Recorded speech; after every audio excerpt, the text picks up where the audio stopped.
Hi there fellow guitarists, welcome to today's tutorial. We're going to be covering Prelude Opus 28 number 7 by none other than the wonderful Frederik Chopin. If you'd like the tabs for this lesson, there's two ways you can get it. You can leave a comment below with your email and then I'll email them out to you. The other way is to head directly to our website and negotiate your way through. There's a few clicks. You can definitely get the tabs from there for free. You just have to persevere with the system. It's just the way that everything's set up. You'll have to leave your email address. It is free, so you have to put a little 0 inside the payment box. That's the only way that it can be done actually with our website. There's also some paid versions and they have the full score. So you've got the full score at the top and the tabs underneath and the full performance indications and left hand fingering indications from me. Let's get into it. It starts off with the second finger on the second fret of the D string. And then we have second fret, third fret on the B string and an open E. Like that. Then we do 3 strings at once. First finger on the first fret of the G string, and we play that and an open D and an open B 3 times. On the third time, put an open E on the 6th string in. So it sounds like this.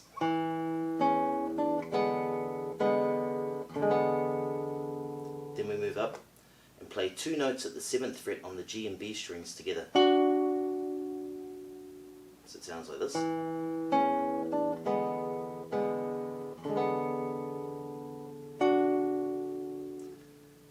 Our first finger on the 4th fret of the B string, second finger 5th fret of the G string, play those 2 strings together with an open A. Then move those 2 fingers along 1 fret. When you come here, then you can form a partial bar across the first 2 strings like this. Then you bar, and you're going to play the 3rd string and the 1st strings together. See it from the beginning. On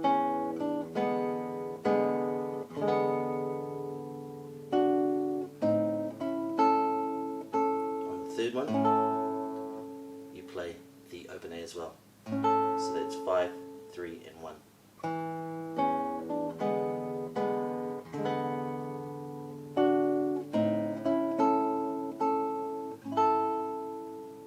If you want to there, you can actually do like a fuller chord and you can have this E as well. So you would be picking the 5th string, 3rd string, 2nd string and 1st string together. Then we go to a half bar at the 2nd fret and we play the 2nd fret on the D string and the 2nd fret on the B string together.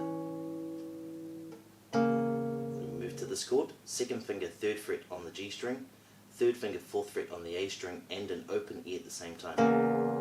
So we're playing 6, 5 and 3 together. They're coming from this last A.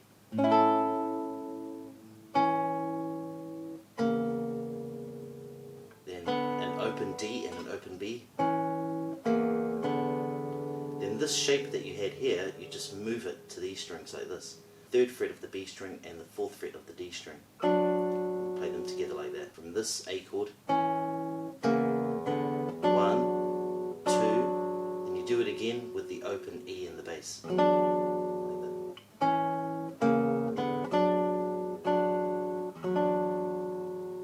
Then to a G sharp by itself. That's 1st fret on the G string, and then we play it again with an open E in the bass. Then to the 2nd fret on the G string. Form an A chord around that. Leave this finger on. 1st finger goes to the 2nd fret on the D string, 3rd finger 2nd fret on the B string, and you play the D and B strings together twice. Then on the 3rd time, play all of those strings plus the open A. Then start again.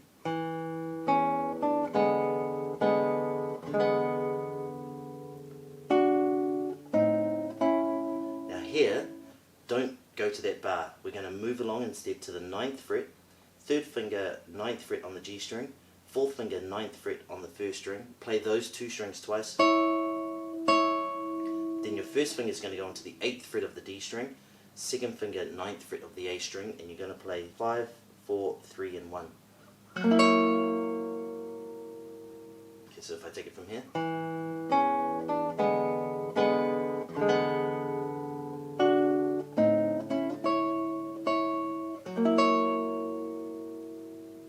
then your fourth finger comes out to the 11th fret on the D string, then you form a bar at the 7th fret, like this, so we're here. We're going to play the 7th fret on the 6th string and that note on the 11th fret on the D string again.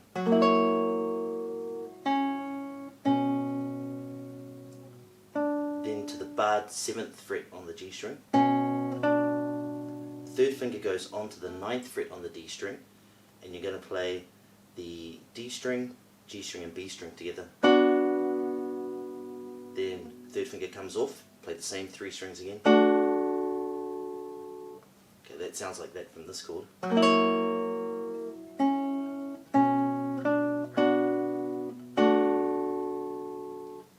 we're moving to this chord. First finger 6th fret on the D string, second finger 7th fret on the G string, third finger 7th fret on the B string. Play those 3 strings in an open E at the same time. From here.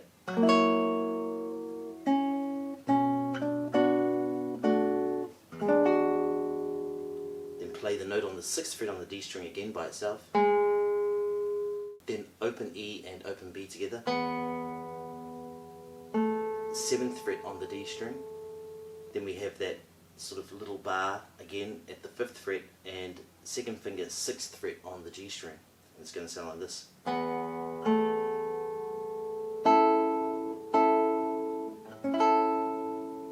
Okay, so there I'm doing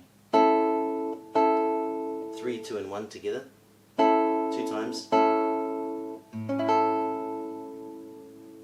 then I add the open A in. You can also put some extra notes. You could do the full chord like that if you wanted to. I'll take it from this chord again.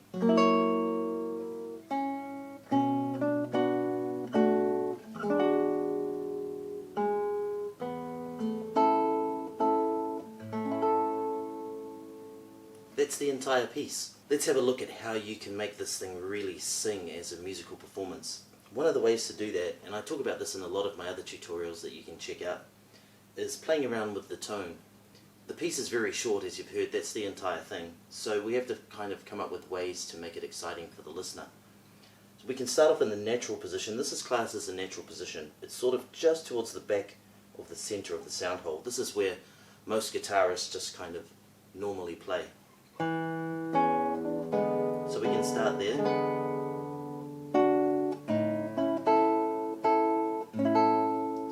Then we could move maybe to a ponticello, which is closer to the bridge. Then back. Then maybe we could move up here for the section here. Let's take it from this part. Second time through. It's moving.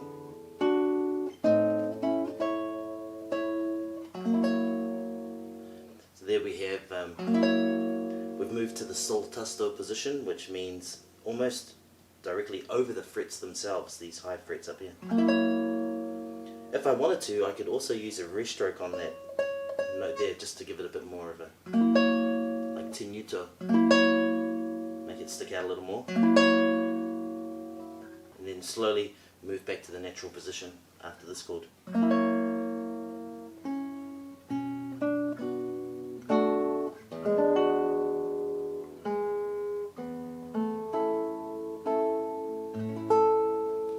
Then just with the ending, I can use the side of my thumb. That produces a very nice sound. Very full and warm. It sounds like that because you're using a lot of flesh. If I use the nail, it would be a little bit more clear and brittle. But with the side of the thumb, it's more mellow.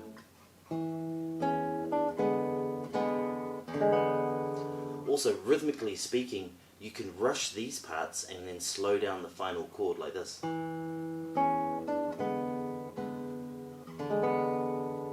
There, I just really spread that chord out. I arpeggiated it, which means I just played one note at a time. But I play them so quickly it doesn't really sound like.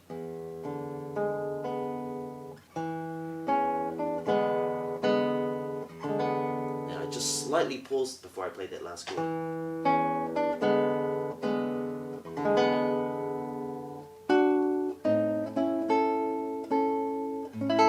Same thing there. Here I play in time. Spread.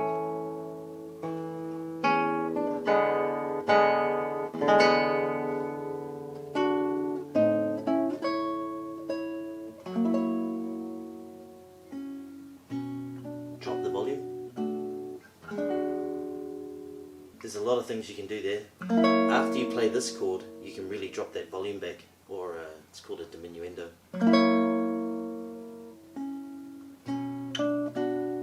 And then possibly swell it.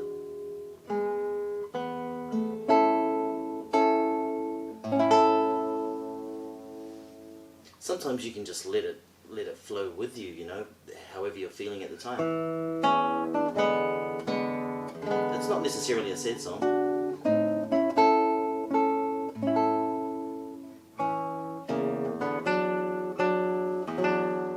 I hope you've enjoyed today's tutorial. If you have, please give me a like and subscribe to my channel. Make sure you check out the links to my Facebook and Instagram. On Instagram I have a whole lot of pictures of what I actually do when I'm not doing these tutorials, which is playing the guitar all around the world. I played in some pretty cool locations, and you can see what I get up to, see some of my other guitars and the performances that I do. So make sure you click on those links, let your fingers fly.